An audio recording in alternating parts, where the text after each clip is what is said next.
It tends to just melt everything. The mainstream currents, both on the left and the right, have deep problems with the fact that all traditional forms of human social organization are so relentlessly dissolved by this fundamental capitalistic trend, which is basically to reconfigure all bonds as flexible contractual relationships.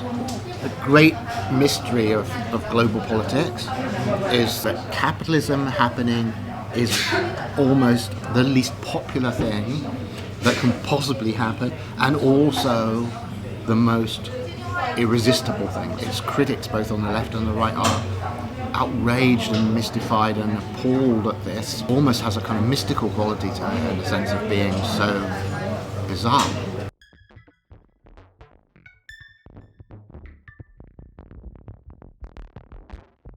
I think it breeds cults, and when I say it, I think what breeds the cults is the disintegration of Christianity. What Nietzsche calls the history of European nihilism. It is compatible with modernity. It is uniquely affined with modernity, or has been, precisely because it is a process of accelerating disintegration. It is sectarian subdivision, the progressive collapse of a unified Christian culture. That is very continuous long after people are identifying with it. It's abstract sectarianism, abstract schism, and it goes into theosophy and UFO cults, and it goes into all kinds of political cults of various kinds. Any tendency that rejects prior unified cultural hegemony in the name of this schism, almost invariably under the banner of liberty, is part of this fundamental trend. Cultural disintegration provides the opportunity for capitalism to happen. I don't think capitalism is actually some kind of subspecies of this. I don't think it is itself a sect, but I think sectarian disintegration provides the opportunity, by pulverizing these previous forms of social organization and solidarity, it provides the opportunity for them to be reconfigured contractually.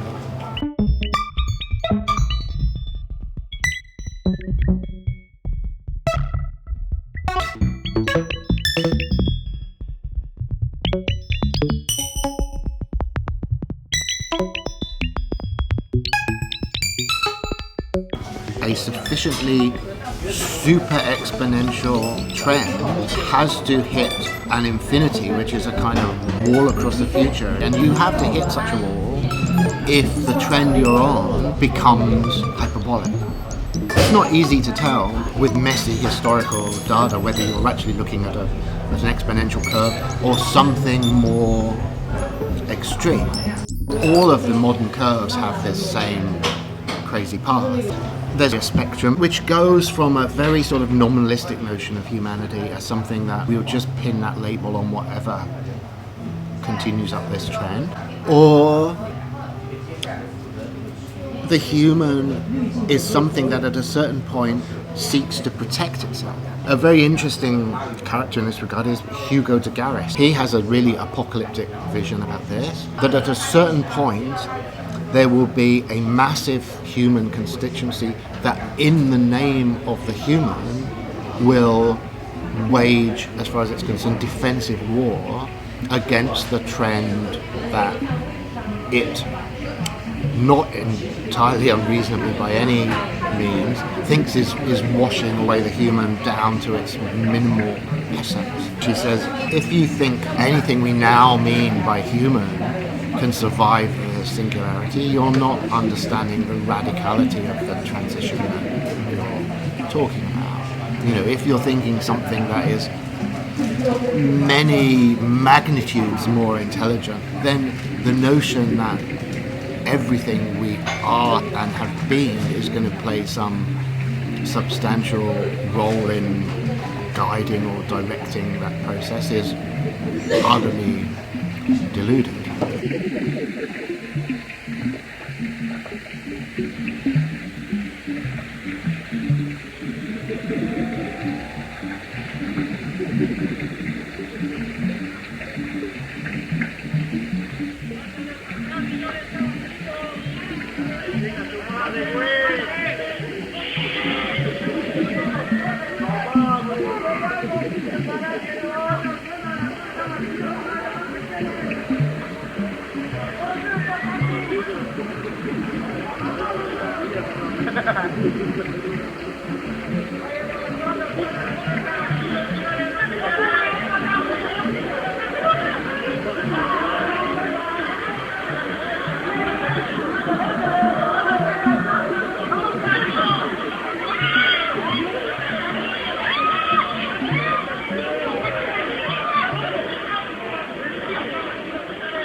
Well, I think there's a very general position that is entrenching itself on the left, and it makes a lot of sense from, given the set of axioms that those people are working with, that the end game of all this, that the complete apparatus of productive machinery is going to be placed indefinitely in the service of some kind of collective human subject. In traditional Marxist terms, there's a dialectical process where technology begins as our servant, becomes our master, and is restored to servitude again. That final stage is the one that I think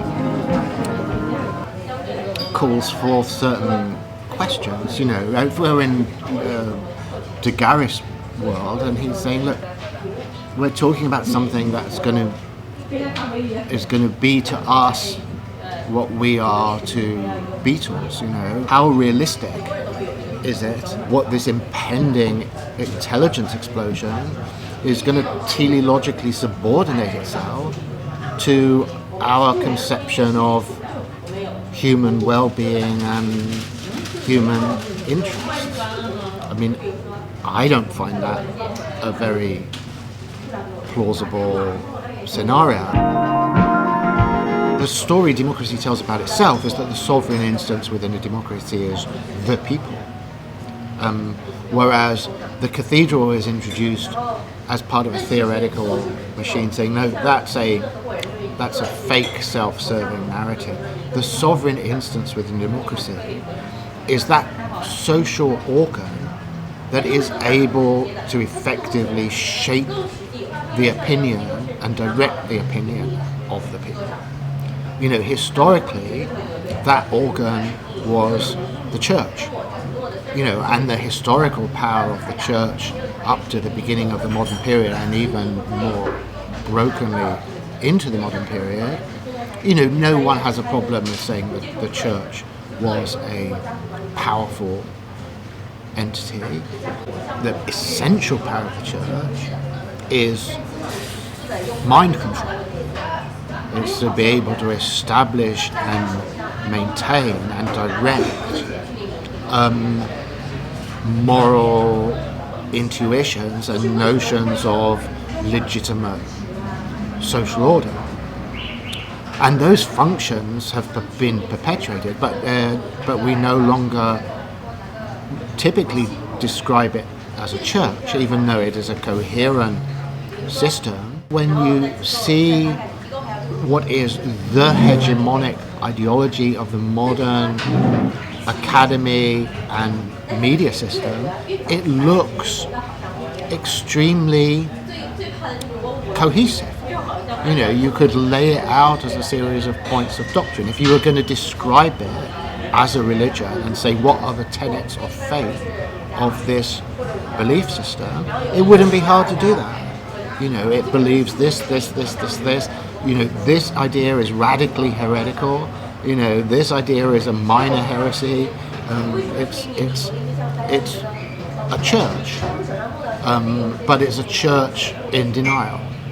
And because it's able effectively, or has been, and I think it is undergoing an unprecedented crisis right now, but it has been extremely successful about being able to direct public opinion and therefore decide the outcome of electoral politics and therefore select regimes and therefore decide on the government of democratic societies. That power is what establishes us as the true sovereign within democracy. If the process continues rhythmically to accelerate, then accelerationism isn't going to go away. And I think it's already been around long enough to see a certain rhythmic pattern to it. The obvious comparison is with the tradition of spontaneous order. What is accelerating is the big question. Understanding has gathered that the market economy, capitalism, is a discovery process. It's inherently epistemological. It's not just the object of philosophical attention. It has its own inherent philosophical activity. I think capitalism and artificial intelligence are the same thing. It's the same process. Capitalism can only be artificial intelligence production, and artificial intelligence can only come out of self-propelling capitalism. You're not understanding either if you don't see that they're ultimately identical. Action of the future upon the present. The future as an agent. It's implicit really in the notion of emergence as you get it in modern complexity theory. It's very intimately connected with notions of teleology as you get it in the philosophical tradition. It obviously feeds into all kinds of time travel scenarios, and it would be comfortable to dismiss it in any strong sense. But I think that if you're seeing a process that increases in intelligibility as it proceeds, what you're seeing is an action of the future upon the present. Capitalism is like that. The basic model that everyone uses, I think, to clarify what's being said here is this difference between a convergent and a divergent way.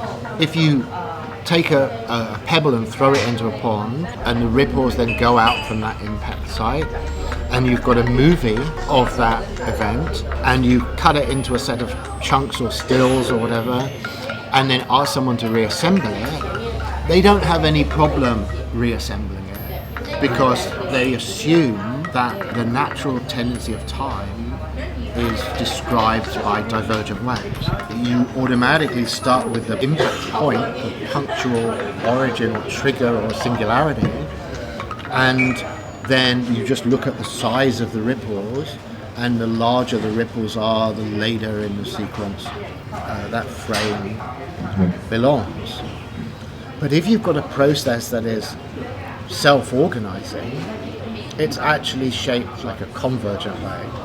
My favorite popular culture example of this is in the second Terminator movie, where this liquid metal robot seemed like defeated by cryogenizing it with this tanker of liquid hydrogen or something, and it just breaks into these fragments. As it warms up, all of these little fragments start pooling together and organizing themselves back into this machine. It seems almost definitionally unnatural that something that is in a state of dispersed, fragmented chaos, something with high entropy, undergo this negative entropic process or self-assembly process or self-organizing process, and you just see it forming back into something coherent and organized. The whole of complex dynamics is about such things being real. You know, everything that we mean by technological and economic progress is a negative entropy process, a convergent wave. And all that you're saying then is basically saying this is an object of complex dynamics. Once you've said that, you're saying the time process, the time signature is actually reversed.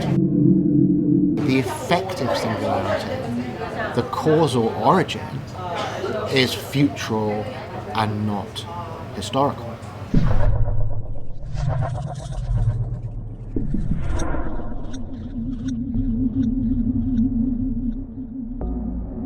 Positive feedback is related to the notion of a convergent wave and shares with it this strong initial sense of being anomalous and even horrific. Norbert Wiener obviously thinks a functional machine excludes positive feedback. The simple forms of positive feedback we know give cause for concern, like in acoustic electronics. If you have a positive feedback process, it rapidly turns into howl, then hits a singularity and a crisis. It's not unreasonable that people would see this as the kind of basic phenomenon, that these runaway processes are just racing into a catastrophe. This is obviously tied up with this question about singularity. It's tied up very strongly with all of the absolutely mainstream criticisms of capitalism. Perhaps even more strongly when you begin to get an ecological critique of capitalism, it's along these lines, that any process that feeds voraciously on itself in an ecological context will hit some kind of crisis and be pulled back more or less violently into equilibrium. In a biological system, a population explosion, which obviously they happen under certain circumstances, the population will just explode to a crisis point and then crash. There's nothing perverse about people seeing capitalism like this. You have to ask, well, what allows these processes to continue, to conserve their momentum? There has to be something strange about them. And whenever the ecologically minded approach capitalism, they always end up with very short-term catastrophic pictures. Because if you look at any particular mode of activity and it enters into a positive feedback dynamic, it rapidly reaches a crisis point. It can only perpetuate itself by mutating qualitatively in such a way that it allows this amplifying trajectory to be sustained. And so when you've got those two things together, a process of amplification and a process of qualitative transition, you have something that I'm not sure we have great vocabulary for this yet, but you might call it a process of escalation. It passes through these qualitatively unpredictable phases in order to be able to perpetuate what seems initially to be a process that cannot possibly be sustained. I mean, obviously this word is one of the great, again, necessary buzzwords of our age, is sustainable. You know, what is and is not sustainable? Capitalism is almost by definition unsustainable. If you can sustain it, it's only because it has a power of qualitative mutation that is continually resetting the nature of the track. The power of qualitative mutation is dictated by the intrinsic problem that it manifests, that it demonstrates, which is the perpetuation of an unsustainable dynamic. And that's, I think, where everyone is, you know, at the most abstract, hate it or like it, support it, criticize it, from anywhere on the political spectrum or places that would put themselves outside the political spectrum.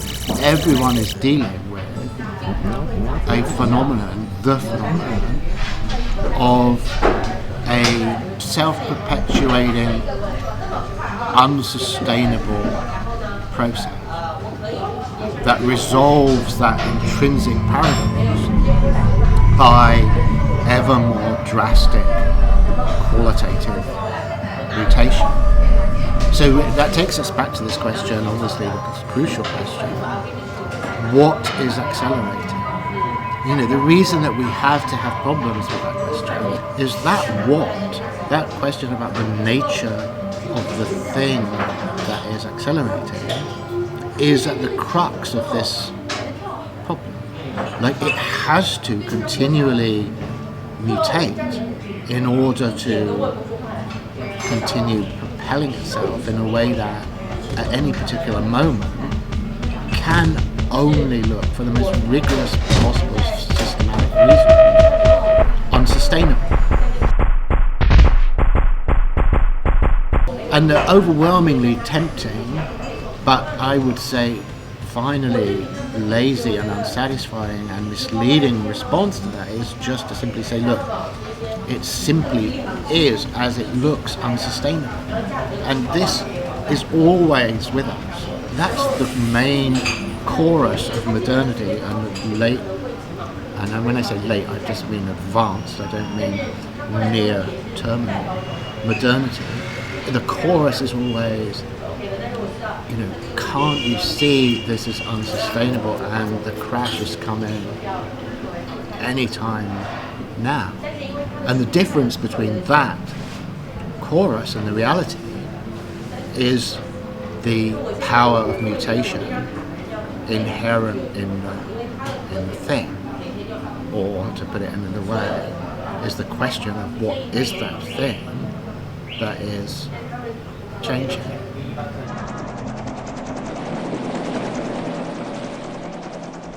12 men have just discovered something. For 100,000 years, it was buried in the snow and ice. Now it has found a place to live. Inside.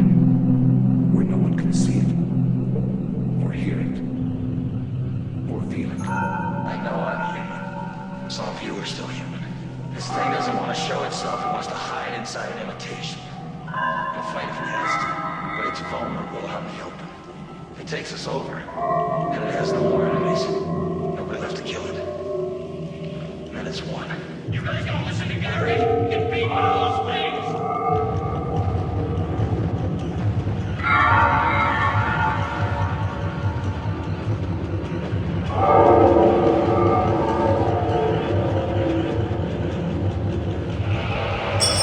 What is the thing? You never know. The fundamental challenge of the horror genre is that you must not show the monster. How do you have a movie that graphically visualizes something that remains unvisualized? And the thing is like capitalism. It is based on this paradox, and it resolves this paradox because it shows you with unbelievable graphic visual intensity the thing, and at that very same moment you know that you're not seeing the thing at all. The thing is that which remains unseen, because all you're seeing is what the thing is passing through. That movie starts with this helicopter chasing a dog across the snow. Obviously, by the time you get into the movie, you know that that dog wasn't a dog. It's not that it was, you know, a fake dog, but it's just that you didn't know what a dog could be. In that sense, you dismantle the past as you approach singularity in a convergent way, because what you thought was happening was not what you now understand is happening. Every time that you pass through these thresholds and you can say with greater level of sophistication what the actual substance of that process was, then all these earlier phases of the process take on a completely different character. The basic Kantian structure of philosophy, which I think we are all in, is our horizon, is modernity. There's no transcending it. We find objects to represent realities that are not adequately represented by those objects. And when we lose track of that inadequacy, we get into massive confusion. We find ways of producing images of time for ourselves, and when we start talking about those images, taking them seriously in a way that is unwarranted, and get into a whole series of ultimately empty, self-contradictory discussions about the nature of time.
Time is not being satisfied by those images that we have of it.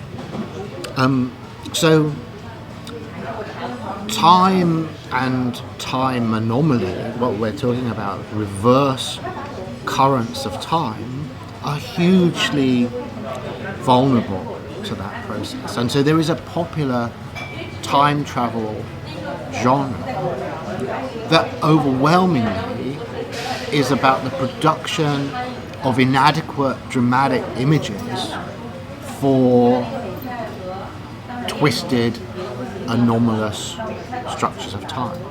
So I think those twisted, anomalous structures of time are absolutely real.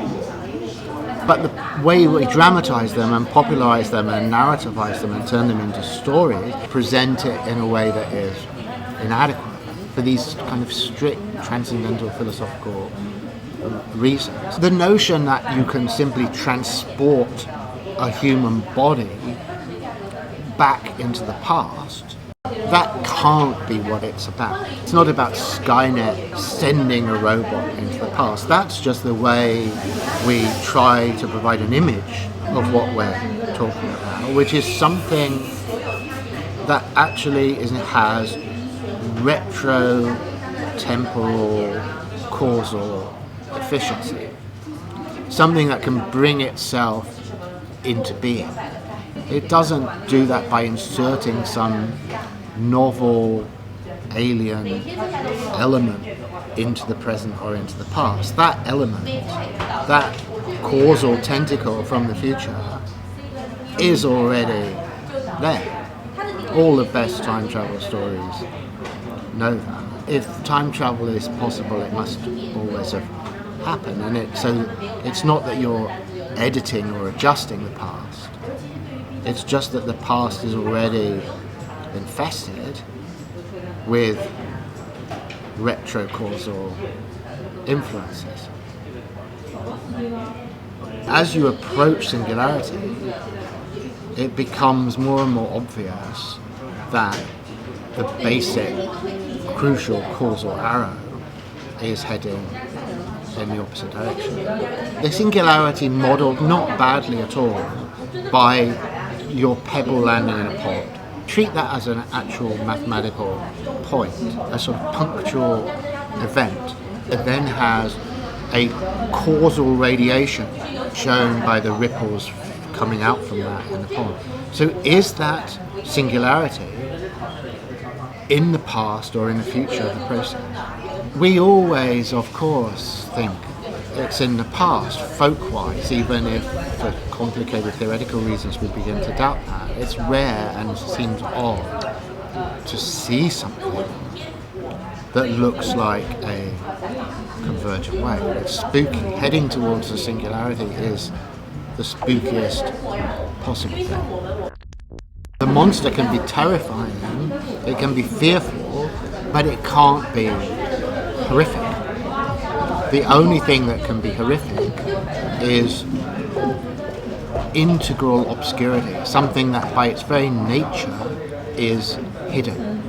It's not hidden just because it's in a box and you can open the box, or it's behind an object, or it can be discovered. It's by its intrinsic nature hidden, concealed, or cryptic. Rigorous outsideness, which is, it's the convergence point of transcendental philosophy and horror and other things, and it's, outsideness, it defined, its contour is singularity.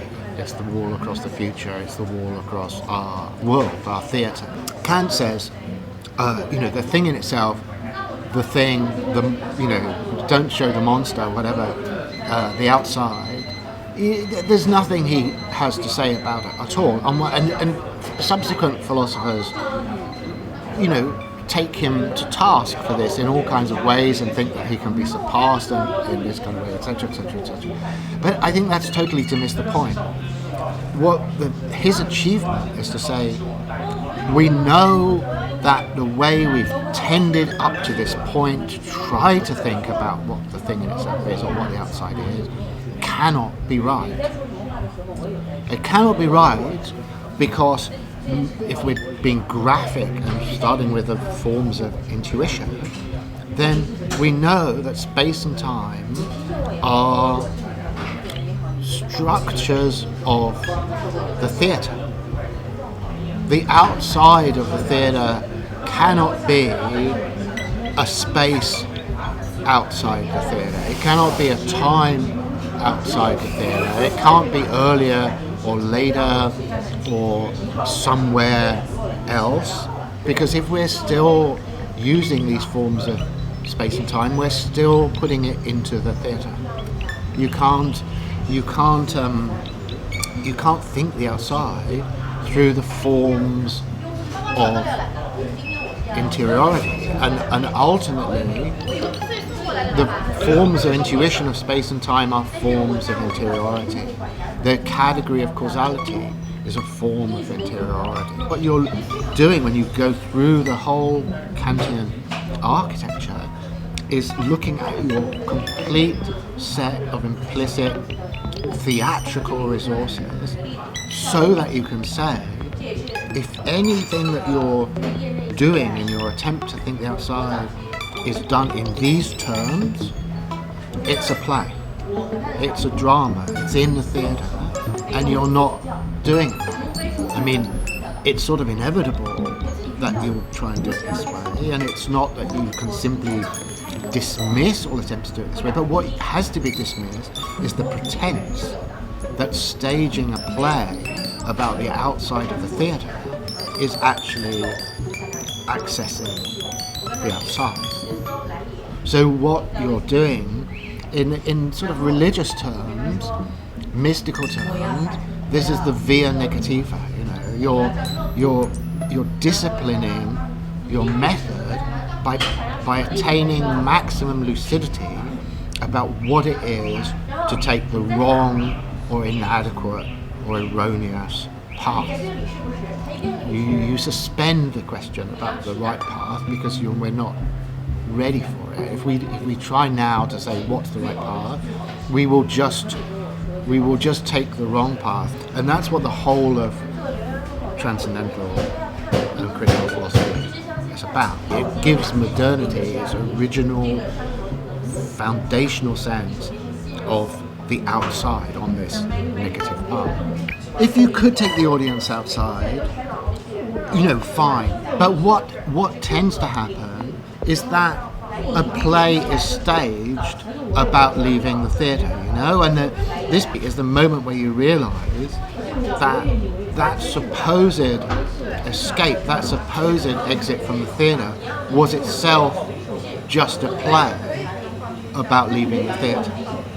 That's the truly drastic and catastrophic and horrific moment of insight is the fact that you can see the structure of captivation.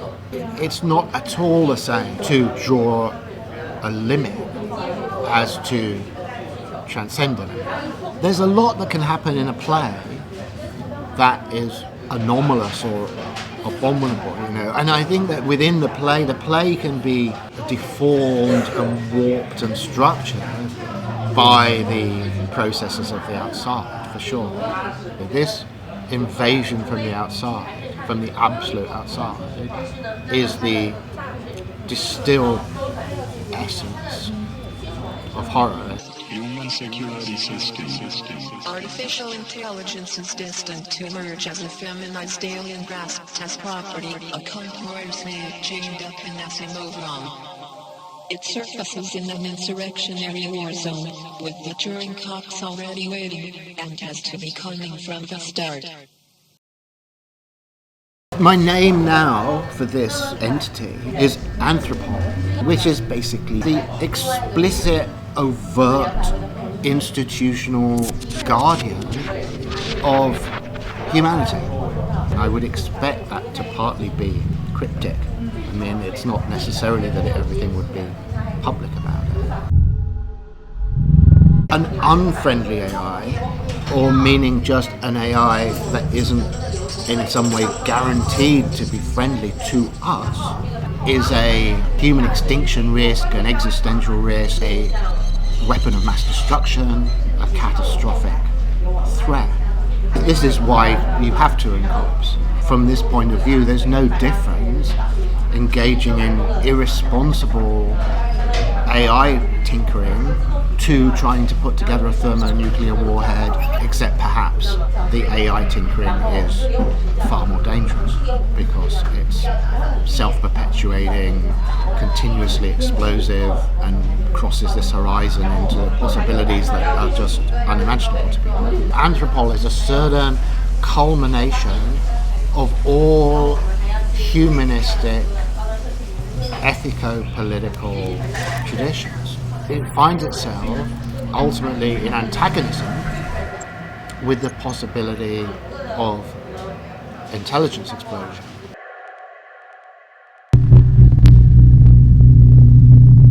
Its claim on your ethical and political solidarity is entirely parochial. It's finally just saying, look, you're one of us. You have to help us protect ourselves against the thing. Everyone is part of a species that values its existence and its perpetuation, and has been fine crafted over billions of years to organize its value systems in those ways. But that's still a parochial argument. The full culmination of our ethico-political traditions leave a skeptical question in relation to the thing, the outside, that is not only indifferent, but in some respects is positioned as hostile in relation to that formation. I think this notion that the production of economic value is bound essentially to the nature of man is vastly important, but becoming more and more philosophically questionable. When capital tends to autonomy, it sort of replaces human labor.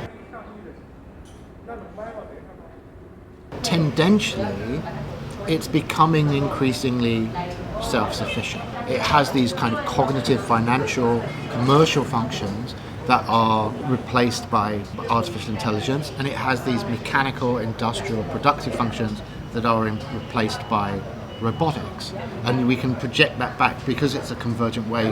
When you see the current forms, it makes it much easier to see what was actually going on in the previous stages of the process. It becomes increasingly intelligible as all convergent waves do. So because it's substituting the human component with these technical elements, it tends to autonomy. it only does that in order to reintegrate a loop back with humanity again. It kind of renegotiates its relationship in the Marxist tradition primarily as workers, or in the kind of classical tradition primarily as consumers. The human species as an economic agent is always brought back into this loop, and all that has happened is the loop is kind of updated and redesigned, and so what is excluded is the possibility of a radical trend to absolute autonomy. The notion of autonomous capital in a strong sense, and by strong sense I mean something like, if you had a commercial entity like a business that consisted completely of software, that ran a bunch of robots and was situated on the asteroid belt and was engaging in a full cycle of commercial and industrial activity without any human involvement at all, I think we can't deny now that is a conceivable situation. Are we seeing in that scenario something that's actually part of the basic trend of capitalism to full autonomy, at least in the sense that the relationship with the human species becomes fully renegotiable and in a certain sense optional? So even if it continues to trade with humans in various ways, whatever it is we have that they want at this point, I don't know, but let's just say that we have something they want and we can trade with it, that the relationship becomes fully contractual and therefore an external relation. It becomes that this thing, this alien thing that has finally reassembled itself, is in a synthetic external relation with this biological species.